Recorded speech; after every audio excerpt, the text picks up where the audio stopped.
That doesn't explain why Mom and Dad are dead. I stole their penicillin as well. So they just bled out.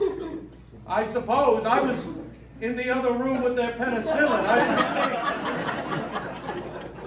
I like penicillin.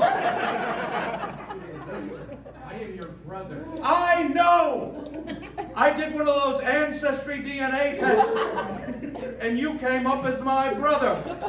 That would make sense. We grew up together. I know, but sometimes people find out later that things were not as they seemed. Like how Mom and Dad are dead? No!